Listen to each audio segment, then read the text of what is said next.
الحمد لله رب العالمين والصلاة والسلام على سيد الأولين والآخرين وعلى آله وأصحابه أجمعين.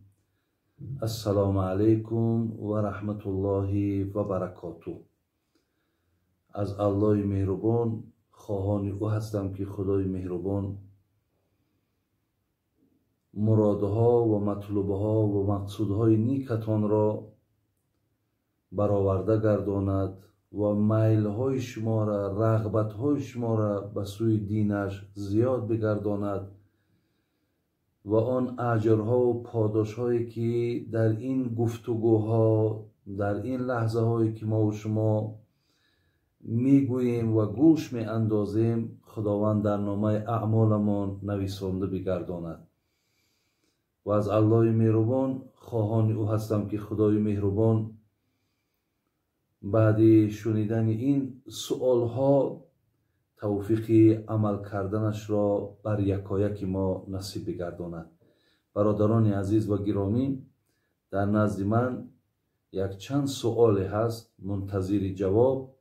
خدا خواهد من بر شما اینها را جواب میگردانم و مثل همان گفته های پیشینه هر سؤال هایی که در شما پیدا می شود در همین کانال نور تیوی برادران عزیز شما روان کنین.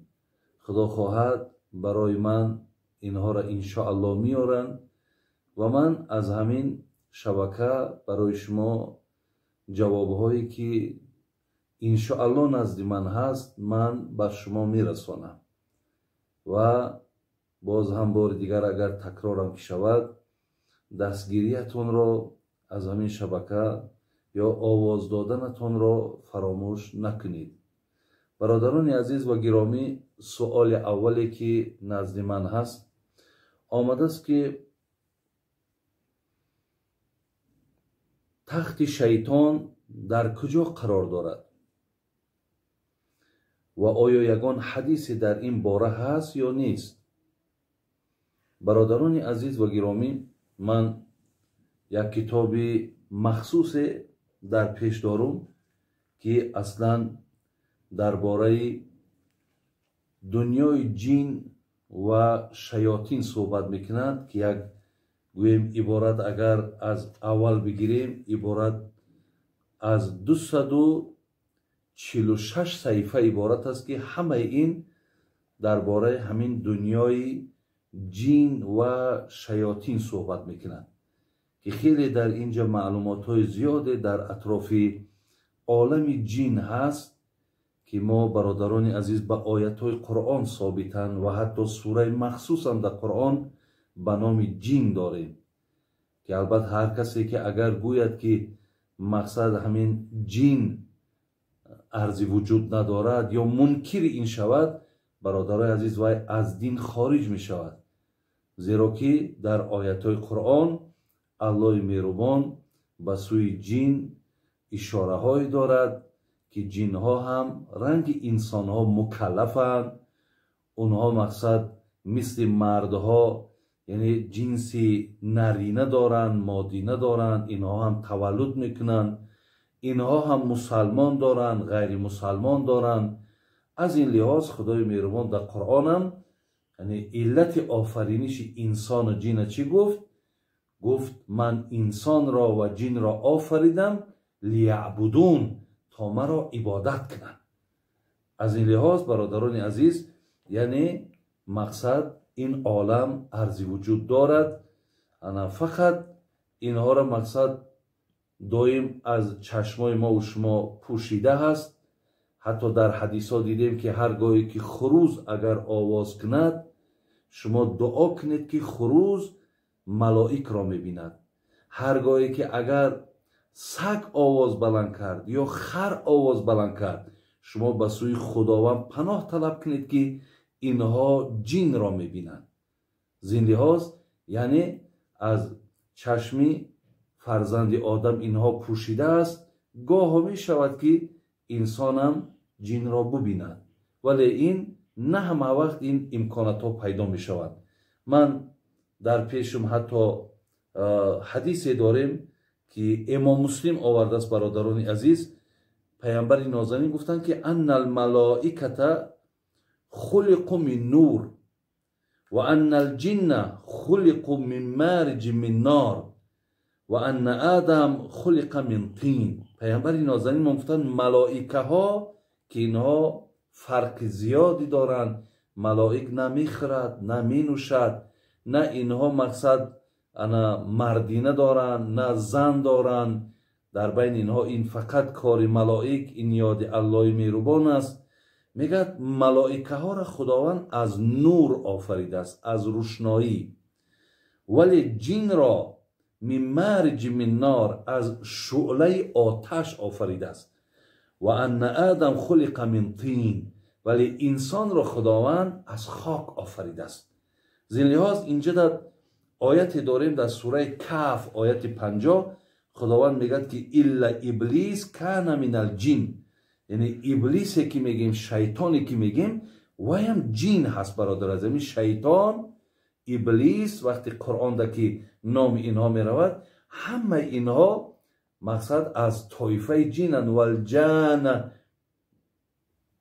من مارج من نار، در سوره الرحمن هم الله مهربان میگه ما مقصد جنها را از همون شعله آتش آفریدیم و شیطان هم برادر عزیز، ابلیس هم از همین است. فقط در اینجا یک سخن علامه ابن تیمیه را صاحب این کتاب آورده است که گفته است شیطان گفته است اصل و پدر جن هست، یعنی پدر جن ها گفته است همین شیطان. وقتی نام شیطان می رود، یعنی همون شیطانی را که الله از درگاهش رانده کرد برای که فرزند آدم سجده نکرد، میگد این پدر همین جن ها انا همین ابلیس های، انا همین شیطان های. میگد همان طوری که آدم اصل و پدر بشر است، چطوری که حضرت آدم میگد پدر بشریت هست، همین شیطان میگه ابلیس هم پدر جن هاست. برادر عزیز، اینجا در حدیث دیگری آورده است صاحب این کتاب که جناب امام طبرانی و امام حاکم و بیهقی و سند این حدیث صحیح میگن، میگد الجن ثلاثه اصناف. ببین میگد جن سه گونه میشود.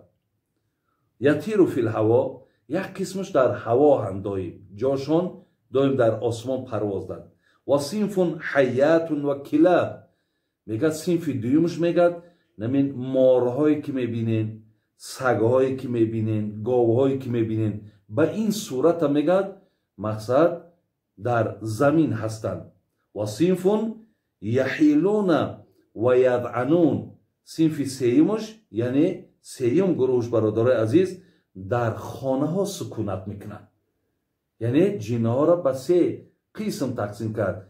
یک قسمش جای سکونت چون آسمان ده هست، در پرواز داریم. قسم دیگری اونها به شکل مارها، سگها، گاوها، اسبها تبدیل هستند و یک قسم دیگرش در خانه ها سکونت دارند. برای این است که پیامبر نازنین میگه در کدام خانه ای که اگر سوره بقره خوانده شود، اونجا شیاطین برای خودش مسکن نمی سازد، خانه نمی سازد. زین لحاظ از این استفاده کنین. در خانه ها حاضر زپیس ها هم هستند، سوره بقره مانین. اگر خوش به حالتون که این قرآن کش آین شما و هر روز اگر سوره بقره بخوانین، در خانه شما شیطان مقصد جای نمیکنه. وقتی که شیطان در خانه جای کرد، بعد میبینین که انا همون جنجال ها، انا همون نافهمی ها، انا همون مقصد حقارت ها، انا همون نظام خانه گم شدن، همه از حساب همون میشد که در خانه شما اینا چیکار کردگن؟ خداشون جای کردگن. برای رفع اینا، برای دور کردن اینا هم بینین که چی هست؟ بینین پیامبر نازنین گفتن شما از سوره بقره خوانین، اینا از خانه هاتون بیرون میشوند. و اصلا جن ها هم مسلمان و غیر مسلمان میشوند. همون مسلمان هاش در جایهای پاکن، در جایهای تازه‌اند، ولی غیر مسلمانش در جایهای برادرای عزیز بسیار افلاس میشوند. برای این از دیدین که شما وقتی میگه حاجت خانه در آمدین، پیامبر میگه با پای چپ دروید و میگه وقتی در آمدین بگین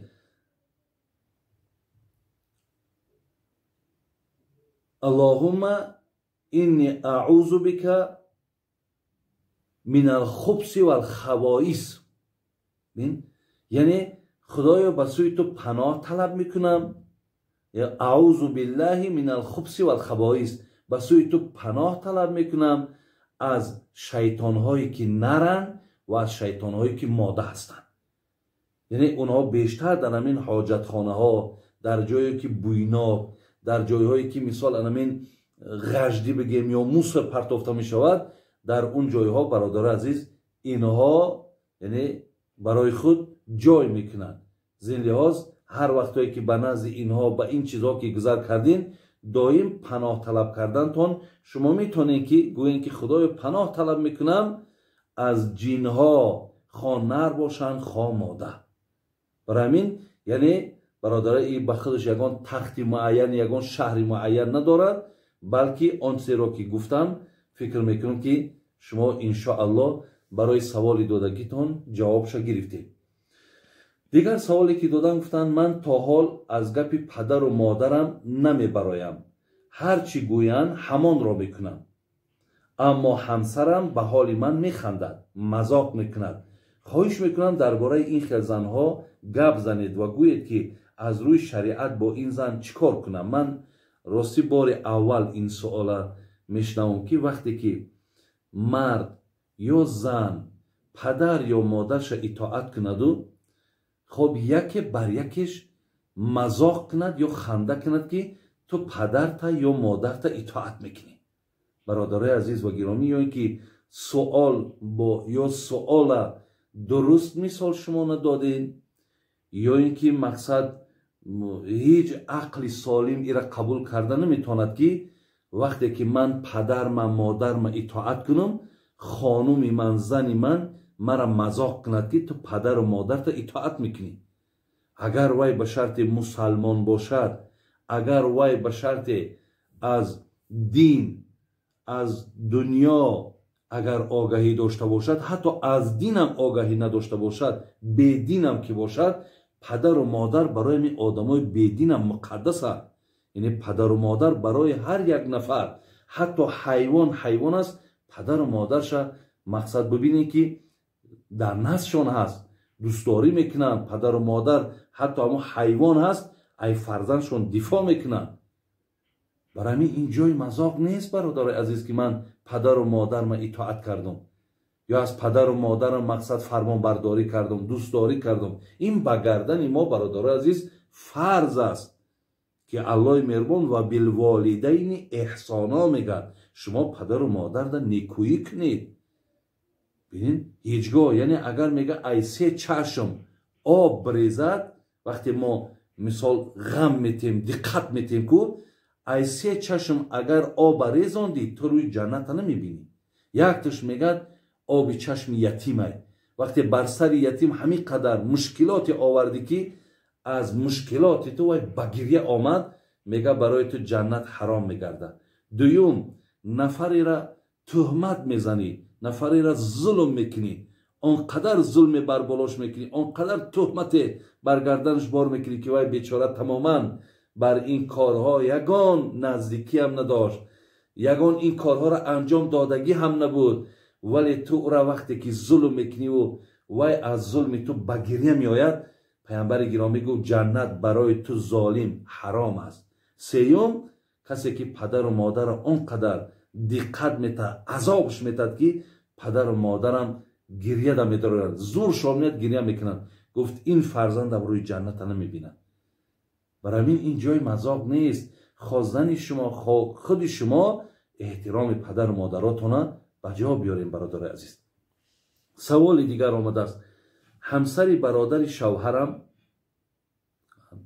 یعنی همسری برادر شوهرم، یعنی زنی اکش یا زنی دادرش صاحبی طفل نمی شود، با تمام خانواده میگد که من همین جادو کرده است، همه خانواده با من جنگی هستند، اما من از خدا می ترسم، این کار رو نمی کنم. شما چی مصلحت میتین؟ کار کنم چی کار کنم؟ همه با من قهری هستند. برادر عزیز و گرامی، انشاءالله هرگاهی که اگر نفری را که به کار دست نزده است، در کار آلوده نیست. وقتی او را تهمت میزنند، بهتان میزنند، تصور کنین که شما بسیار در دنیا برد کلام میکنین. یعنی شما وقتی در این حالت صبر میکنین، از خدای مهربان یاردم طلب میکنین، الله مهربان همراه شما هست. یعنی و آیت قرآن داریم که جاء الحق و زحق الباطل ان الباطل کان زحوقا.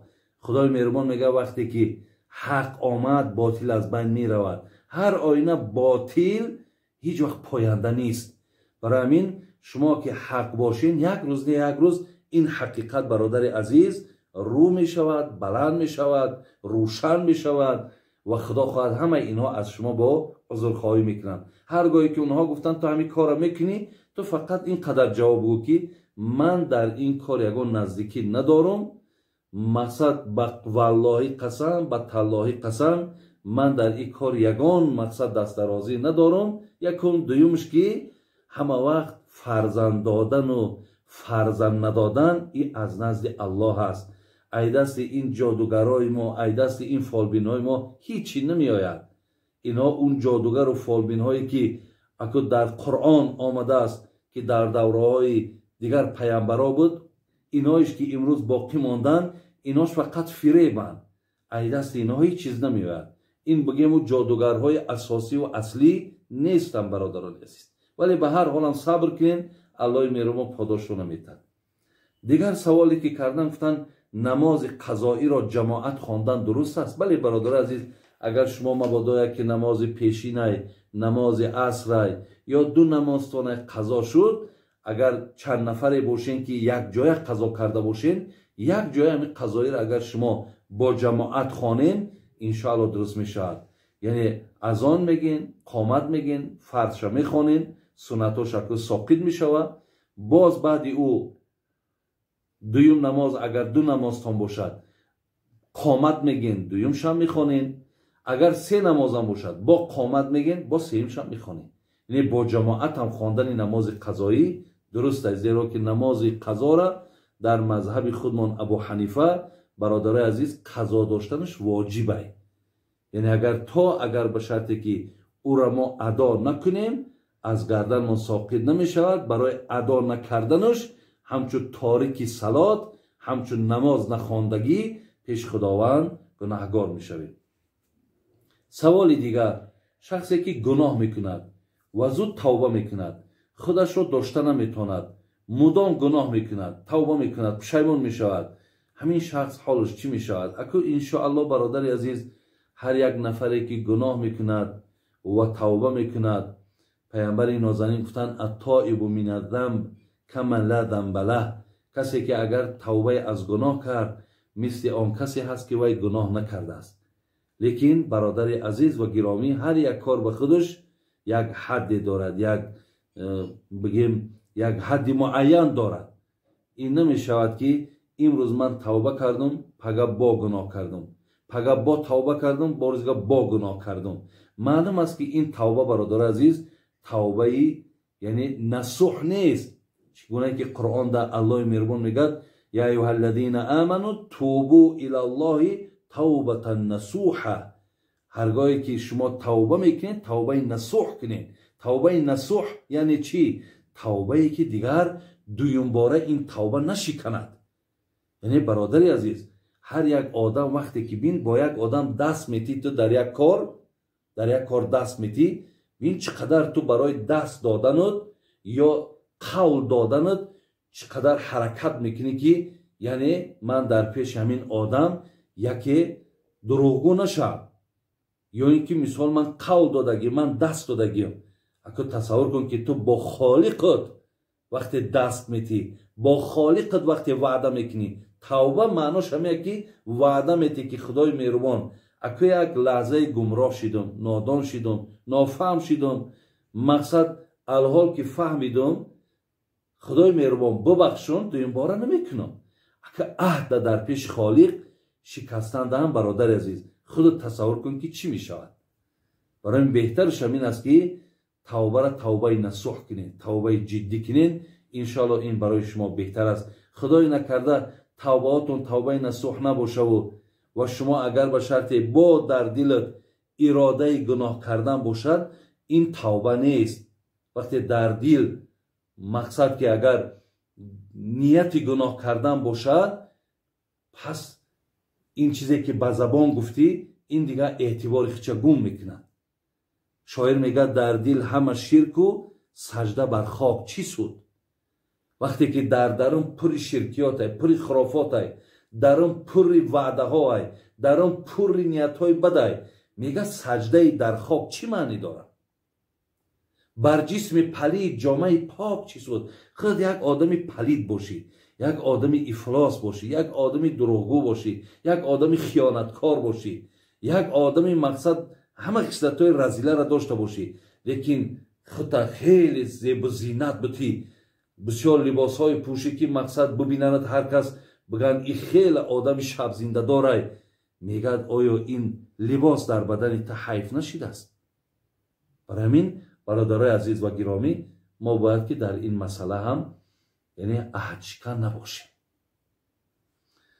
سوال دیگر، 4 دخترچه دارم، شوهرم شرط مانده است که اگر پنجمش بچه نباشد تو را طلاق میدهم، آیا من چی کار کنم؟ برادرای عزیز، باور کنین در این سخن وقتی کدام مرد همین پرینسیپ ماند، به نام خدای مهربان قسم در هر یک حرفش ای نزد خدا تو لعنت میشنوی، هر حرفش ده. این بسیار یک گناهی بزرگی هست. خداوند در قرآن خبر میتید، اعوذ بالله من الشیطان الرجیم، در سوره مبارکه شورا هست، آیت 50، لله ملک السماوات والارض یخلق ما یشاء یهب لمن یشاء اناثا و یهب لمن یشاء ذکورا او یزوجوهم ذکرانا و اناثا و یجعل من یشاء عقیما انه علیم قدیر. برادرای عزیز و گرامی، ملک، زمین، آسمان همه از الله هست. یخلق ما یشاء، خدا میگه می آفرم هر چیز را که میخواهم. یهب لمن یشاء اناثا و یهب لمن یشاء ذکورا، خدا میگه دختر دادن این ای نزد منه، بچه دادنم ای نزد منه. او یزوجوهم ذکرانا و اناثا، خدا میگه اگر دخترم دادمت بچه‌ام دادمت این ای نزد منه. و یجعل ما یشاء عقیما، خدا میگه اگر به شرط تماما فرزندت ندادم این شم ای نزد منه. انه علیم قدیر، خدا میگه من عالم هستم، من قادر هستم. برادر عزیز و گرامی، تو ببین که نزد الله بوده، ولی دخترچه هایی که تو داری 4 دخترچه، همین را الله بر تو داد. اگر چند بچه نداد، حضرت لوط علیه السلام پیغمبر بودن، حضرت شعیب علیه السلام پیغمبر بودن، دختر داشتن بچه نداشتن. حضرت ابراهیم فقط بچه داشتن، دختر نداشتن. پیامبر نازنینمون هم بچه داشت هم دختر داشت. لیکن حضرت یحیی پیغمبر بود، حضرت عیسی پیغمبر بود، لیکن فرزند نداشتن. آیا اینهایی که فرزند نداشتن باید چیکار میکردن؟ رنگ تواری مقصد انسان ابله بگیم پرینسیپ باید میموندن؟ یا حضرت لوط و حضرت شعیب دختر داشتن، رنگ تو بر این آدم ابله باید پرینسیپ میموندن؟ نه، برعکس، در هر یک فرزندی که میآید برادری عزیز و گرامی، به او شکرگزاری که خداوند این فرزند در تو لایق دیده. آدم ها رفته از چی کارهایی را نمیکنن، چی بدبختی هایی در مقصد مبتلا میشوند، نه جادوگر میماند، نه فالبین میماند، نه مزار میماند، نه قبرستان میماند، در تمام جا سرشانه میزنند که خدا فرزند شونتیت فرزند شونه میتن. ببینید فرزند شونتیت فرزند نمیتن. بعضی هاشا فرزند داده است بیچارا دست پاشون کار نمیکند، همو را دوستداری و به همو محبت دارن که فرزندی ما هست. ترا 4 دختری سالمه که خوشروت داده است. تو این چی مثال؟ خیلی خیلی مثال. تو طرف الله به خدا قسم توبه کن که به این سخنت حتما ببین یگان آفت به سر این فرزندکات میاد، یگان آفت به سر خودت میاد، اینجا غضب خدا می شود، زیرا تو در نعمت الله مهربان ناشکری کردی سی. برای همین الله گفته سی که یعنی اینا هم ای نزد منند. شاعر میگو مشو غمگین اگر دختر بزادی، که در دختر بود پیوسته شادی. بسا دختر که صاحب تاج گردد، به نزدش صد جوان محتاج گردد. ولی انشاءالله اگر خدا عمرت بده پگه دخترکا را تربیه خوب که اگر شوهرای خوبشون بیا بته، باور کن همین داماد خوبم داماد خوب باشه هم همه مای فرزند هیچ کمی ندارم. دامادی باشد که خود را احترام کند، خوشتامن احترام کند، دیگه ما چی از او مثال درخواست داریم؟ برای همین دخترهای هست امروز در همین عصر، دخترهای هست که به نام خدا قسم ای هزار همین بچه هایی که امروز مثال فقط کارشان آدم کشی و کارشان مقصد پاپیراس کشی و مخدرات و تجارت های حرام و مقصد چی جنایت های وزبینی که دارن. بسیاری بچه های هست که پدر و مادرها را تماما انسان نمی شمارن. همین خیل در ایواز همین خیل بچه همین دختره که باشد که دوست دارید کند، بین حرمتت کند، به قدرت برسد، البته این نور بالای نور می شود. برای همین این ای نزد خدا های در این ناشکری نکنی. ولی اگر به شرط جهت دنیاییش بگیری، ولی یک دخترها را بپرسین بگین که سبب بچه نآمدن چیه؟ میگه سبب بچه نآمدن این از طرف مردک وابستگی داره. برای اگر طرف تیپش هم که بگیری گناهگار تویی، طرف شریعتیش هم بگیری با این نعمتهای خدا دادگی شکر گذاری کن. این خیلی پرینسیپ نمون که بسیار الله مهربان سرگردانت میکنه، بسیار شرمندت میکنه. پگاه ای را طلاق هم که یک زن دیگر هم بگیر یا از اوش تماما نمیاوی یا از اوش هم ممکن با دختر دارد کنه. لیکن ممکن که دیگر او دخترهایی را که در این باید که خصلت‌های خوب یا گویم انسان‌های شریف میشیدن، ممکن از روی همین بدبختی تو این دخترات هم همون راه نیک انتخاب نکنن. خلاص به سوی خداوند توبه کو و به این دخترچه‌ها شکر گزاری که هیچ باکی نداره. پیامبرا را ببین صاحبای دختر بودن، بچه نداشتن، لیکن همه شکر گزاری میکردن، ایرا نعمت میشماریدن. دیگر سوال، من چند پیش از روی نادانیم نسبت شما بدگویی و غیبت کردم. خواهش میکنم از طریق همین اینترنت بخشش مرا قبول کنید. من شما را به نهایت دوست میدارم. بابا جان میترسم از دنیا با این خطای بزرگم روم. برادر عزیز و یا خواهر عزیز کسی باشی در راست ما هر یک بدگویی که کرده باشید، انشاءالله شما که اکو بخشش پرسیدین، الله مهربان بخشیدن دوست میداره. زلیاز هر یک سخنی هم که گفته باشین ما بخشش کردیم.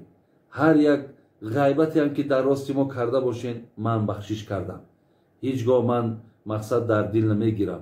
اکو وقتی که ما اینقدر برنامه ها داریم، اینقدر محفل ها و معرکه ها میشینیم، اکو گفتی همین تاجیکای ما پشت پادشاه غیبت گفته گیرن، به غیبت هم نمیشه. پیامبرا را اینقدر تحقیرها کردن، بزرگا را اینقدر آزارها دادن، اکو ما کیم برادرای عزیز و گرامی؟ برای من حضرت ابراهیم ابن ادهم حکایه میکنن که این مردک مثال در پدرش هم پادشاه بودن، خودش هم میگه پادشاه بودن، ولی وقتی که از تمامی ملک و از تمامی دنیا بسیار در دلش یک خنکی پیدا شد و میگه راستی راه بندگی را پیشه کرد و حتی بیابان به بیابان میشد. خودمان در مقصد شیخ میگن یا درویش میگن که میگه در پشتش یک قابچه پرتافتگی کو به کو میگشت. خیلی اینها مقصد باز به خودشون رازها داشتن، ذکرها داشتن.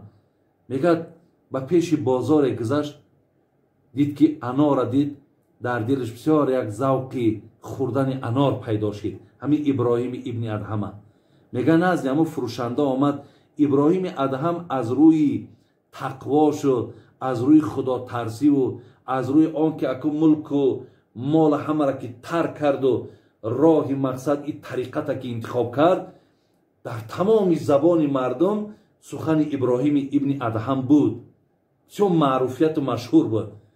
و این سوداگر نشناخت که این ابراهیم ابن ادهم آمد پیشش گفت انا من پول ندارم، گفت شرایط ندارم. همون پاپوشکش برآورد یک کلوش کهنه، گفت اگر همین کلوش ما بتومد یگان دانک انارم نمیتی. این آدمی سوداگر میگه آدمی بسیار احساساتی بوده، آدمی غضبناک بوده است. فکر کرد که این آدم مرا مسخره میکند، میگه یک شته میگه یا دو شته میگه. همین خیل میگه زد ابراهیم ادهم او از پیش همون دکانش پیشش کرد.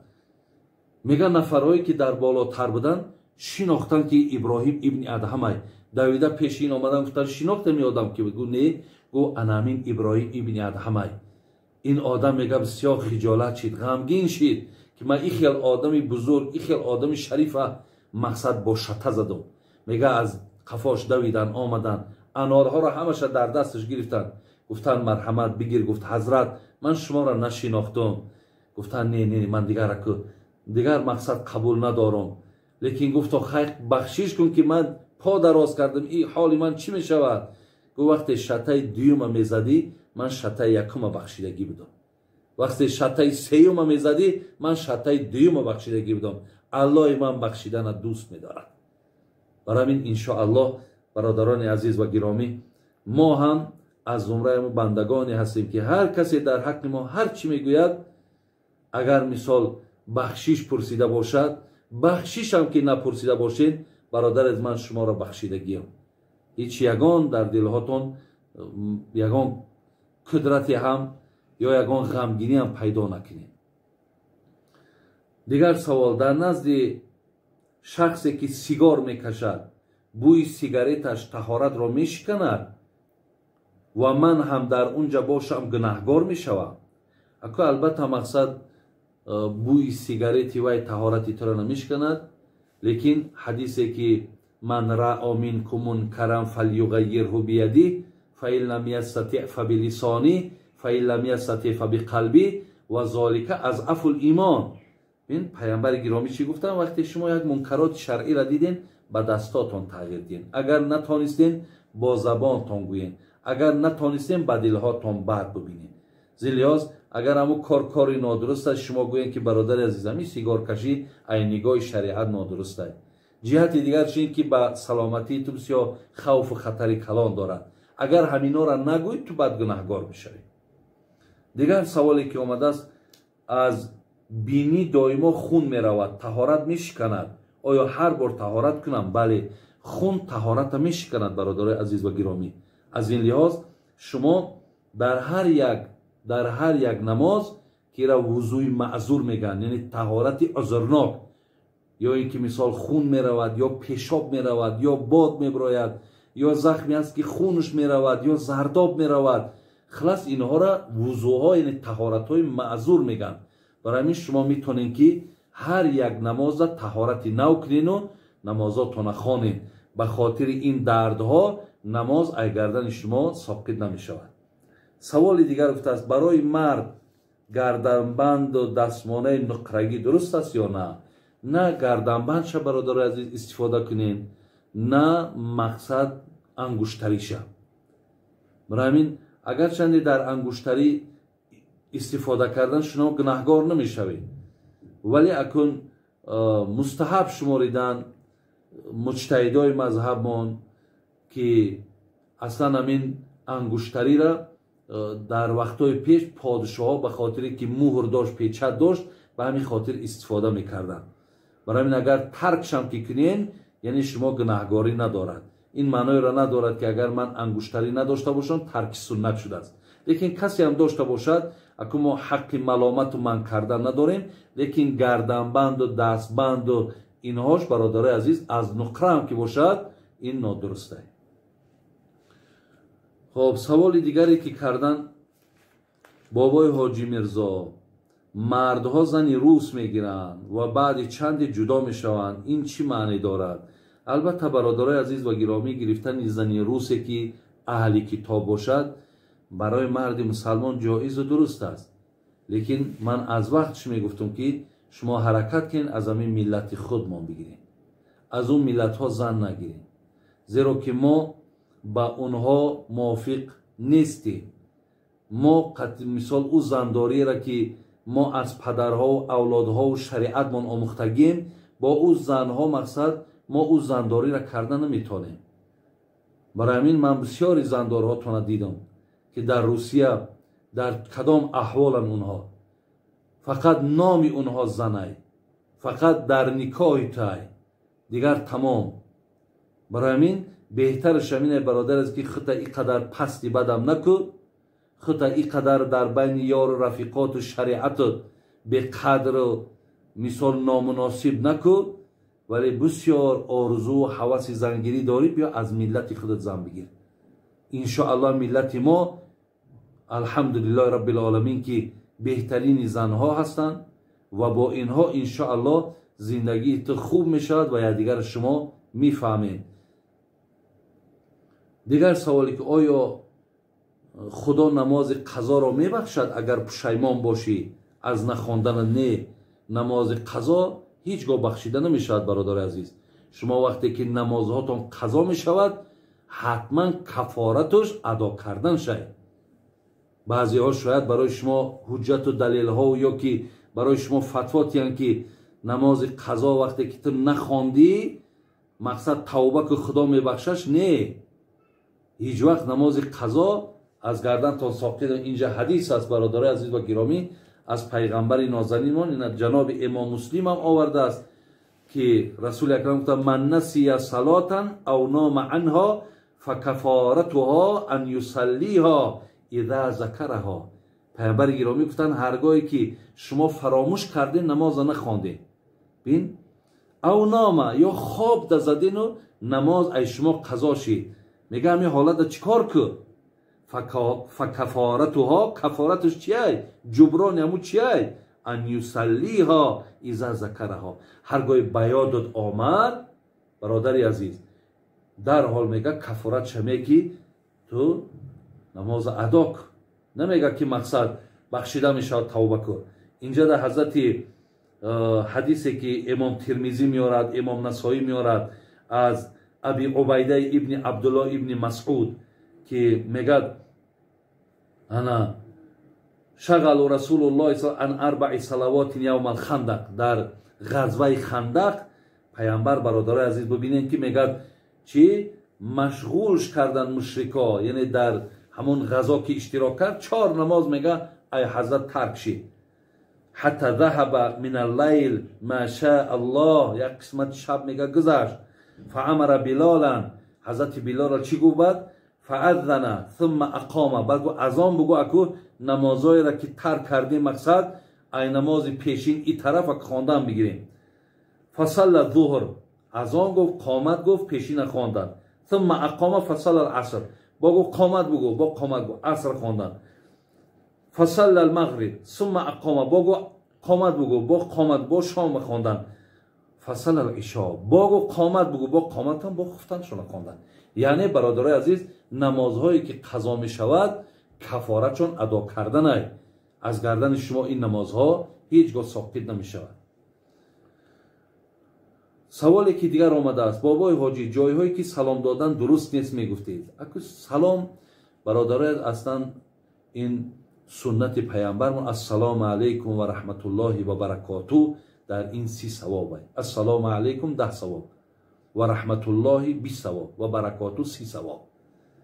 شما مقصد جایهایی می شود مقصد یا آدم خواب باشه حالت ناجایزی که او را سلام باید ندی، یا آدم در درون مسجد در ذکر مقصد سلامش ندی، بین، یا اینکه مقصد یک آدم در حاجت خانه سلامش ندی، یا حالتی که مقصد در حالت طعام خوردن بیشتر همین چیزا در ما رعایت نمیشود، در درون طعام دستامون ایستادگی بر بالای سرت میاد، دستش دراز میکنه، قطعی سلام میکنه.